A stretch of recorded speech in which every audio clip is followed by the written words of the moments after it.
দেড় যুগ আগে অনুমোদন পেলেও আলোর মুখ দেখেনি মাগুরা সদর উপজেলার বেরৈলপলিতা ২০ শয্যা বিশিষ্ট হাসপাতাল।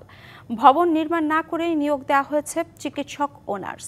এতে চিকিৎসা সেবা বঞ্চিত এলাকার ৩০,০০০ মানুষ। দ্রুত হাসপাতাল নির্মাণে উদ্যোগ নেওয়ার দাবি এলাকাবাসীর। সংশ্লিষ্ট কর্মকর্তা বলছেন, হাসপাতাল নির্মাণে বারবার চিঠি দিয়েও কোনো সাড়া পাননি তারা।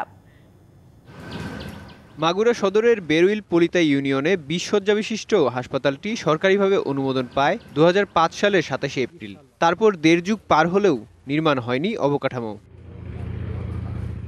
অবকাঠামো না থাকলেও ২০১৩ সাল থেকে শুরু হয় নিয়োগ প্রক্রিয়া।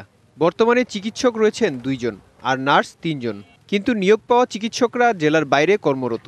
স্থানীয়দের অভিযোগ, কিছু প্রভাবশালীর চক্রান্তে হাসপাতালটি আলোর মুখ দেখেনি।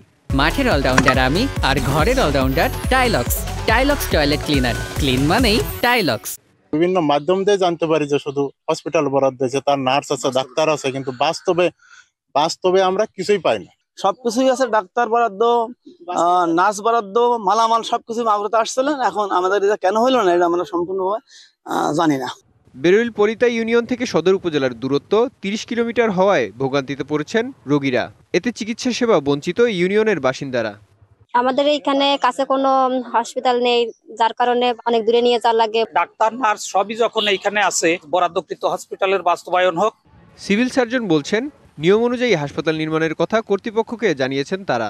আমরা ইতিমধ্যে আবারও পত্র লিখেছি এবং আমাদের মন্ত্রণালয় থেকে উত্তর আসছে যে পূর্ণাঙ্গ প্রস্তাব দেওয়ার জন্য কাগজপত্র আবার পাঠাচ্ছি। এখানে যদি ২০ শয্যা হাসপাতাল প্রতিষ্ঠিত হয়, তাহলে এলাকার মানুষ সেবা থেকে খুবই উপকৃত হবে।